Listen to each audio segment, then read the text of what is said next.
Good morning and welcome to Tea Tuesday. I like to thank Patty from Life with Patty, and Kathy's Favorite Thing for hosting this Tea Tuesday. It is an open collaboration and anybody can join in. So I'll put all the information in the description box below. You just hit hashtag and Tea Tuesday. Lowercase letters. It can be informal tea or formal tea. It can be hot tea or cold tea, or it could be a beverage of your choice. It all depends what you'd like to have. So I'll put everything in the description box below. I like to thank everybody for the prayers for me. I've had a horrible cold. I'm at the tail end of it now. I'm so thankful for that. I have never, ever had a cold like this before.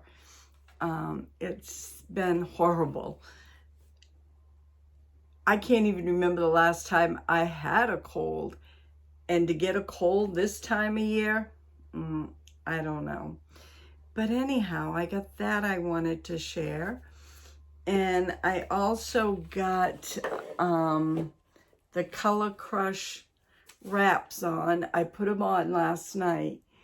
Do I like them? I don't know. They're very sticky, very hard to clip. I don't know. We'll have to wait and see. And if you pull the wrap really hard to get the smoothness out, you'll take some of this design out right here. It just stretches the design. Hey, but we'll wait and see. We'll give it a try. I got a lot going on, so we'll see what digging in the scratching in the dirt will do with them. So let's get started with what am I drinking today? Almost forgot, didn't I? I am drinking flavored Fuji apple water. Yep, water. Since I've had a cold, that's all I've been drinking is water of some sort. Okay, let's get started on Don't Be Silly, Mr. Twiddle. What's he gonna get into today? I keep saying we're almost done, we're almost done. We're almost done. If anybody has a book that they think I should read, I would be happy if you'd like to mail it to me, and I will mail it back to you. Yeah. If anybody has one, I will read it, and then I promise I will mail it back to you. So let's get started. I put a little notation. Start here. We don't want to miss anything. That reminds me, said Mrs. Twiddle, what sort of meat pie did you get? Was it nice and fresh? Was it nice big one? A beauty, said Twiddle. I think I'll have a look at it, said Mrs. Twiddle. If it's on a small side, we'd better take a pound of sausage with us too. I tell you, it's a nice big one, said Twiddle in alarm, thinking that he would now be told to go out and buy sausage. Mrs. Twiddle got up and went to the larder.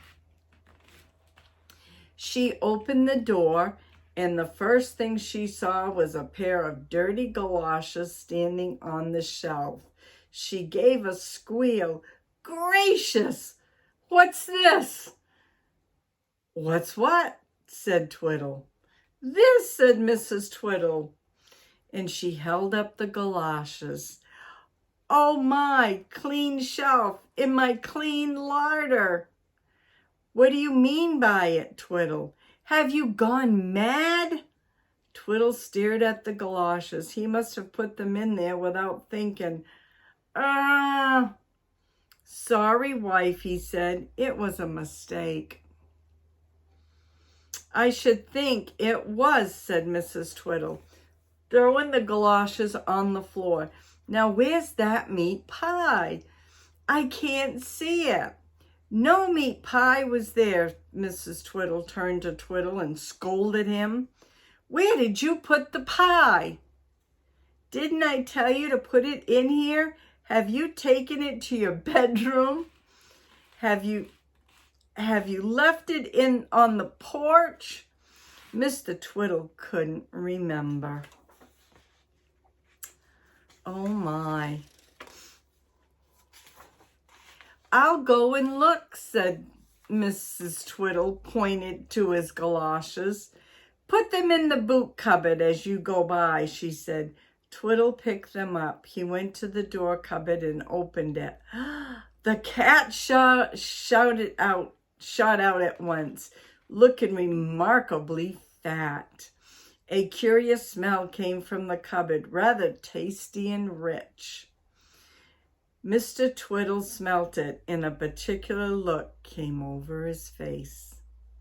He must have put the meat pie in the boot cupboard instead of his galoshes, and he had shut the cat in there too. So there wouldn't be any meat pie left. It was very tiresome. What could he have done about it? Have you found that meat pie yet? Called Mrs. Twiddle. I can't see it anywhere. Well, dear, said Mrs. Twiddle, going into the kitchen trying to smile. Well, dear, it's like this. You see, well, what I did was, it's very funny, really. Mrs. Twiddle looked at him and a cold stare came over her face. What have you done, Twiddle, she said. Don't tell me you put the meat pie in the boot cupboard and shut the cat in there too. Well, I won't tell you if you'd rather I didn't, said Twiddle, backing out of the kitchen. But I must have done something like that, quite by mistake, of course. And how was I to know the cat was smelling it? Well, I'll go out and get another. He went out and he couldn't get another because they were all sold out. Mrs. Twiddle was cross. Now we shan't be able to go and see Harriet, she said. I'm not going unless I take something with me, and they don't make meat pies tomorrow. We can't go. What a pity, well thought Twiddle, sitting down in his chair, picking up his paper again. What a bit of good luck anyways. Shan't see Harriet tomorrow after all. That is a bit of good luck, and it looks as if we'll be able to read my paper in peace now. The cat came into the kitchen meowing. Poor creature, said Mrs. Twiddle. All that meat pie has made it feel ill. Nurse it a bit, Twiddle. I've got to get the tea, but mind, it isn't ill all over you. The cat jumped up on Twiddle's knee. He looked at her with disgust, always going in and out and jumping up and down, never still for a moment. As soon as Mrs. Twiddle went out of the room, he pushes her off, flapped her away with his paper. He hissed at her, "Go away. I'll shut you in the boot cupboard again if you're not careful, without a meat pie this time." He's so mean to that cat. Oh, gosh, somebody ought to put him in the boot cupboard. It was a very snowy day. Mrs. Twiddle hoped that Mrs. Twiddle wouldn't want him to go out in it. It was difficult to walk in thick snow. And Mr. Twiddle felt it would be much rather nice to sit by the fire and read the paper. But soon he heard Mrs. Twiddle's voice. "I hope you're not going to sit indoors this fine day, Twiddle. The sun is out now. It will do you good to go out. Will you fetch me some fish from the fishmonger?" Twiddle groaned. He knew he'd have to. He put on his galoshes and his coat and hat, took a basket, and set out. The children were having a fine time that day. They were making snowballs, throwing them. They were building snowmen, and they were sliding down the big hill nearby the sledges. Mr. Twiddle had quite a time dodging snowball and sleds. Then he stood still, oh, Mr. Twiddle, and watched some children at the top of the hill making a very big snowball indeed.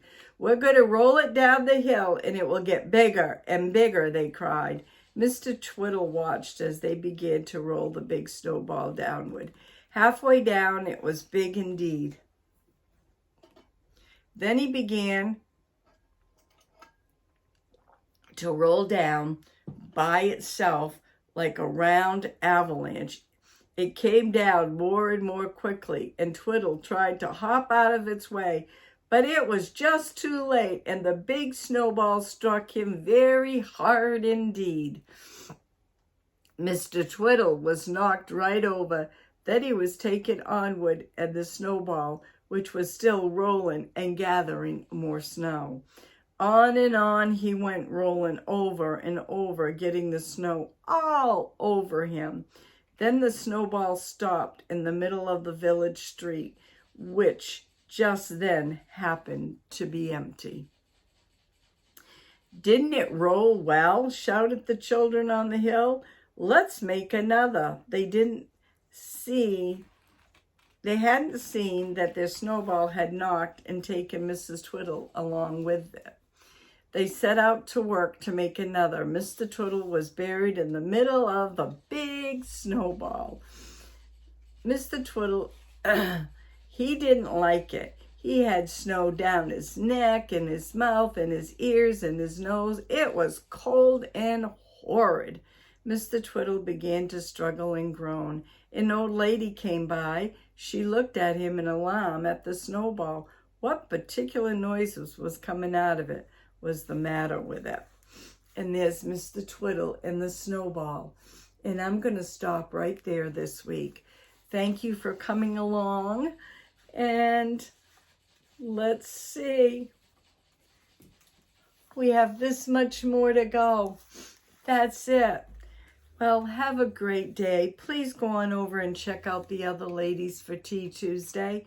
And if you'd like to join in, we'd love to have you. So have a good day. God bless. We'll see you tomorrow for Grammy's DT meals and snacks. Bye now.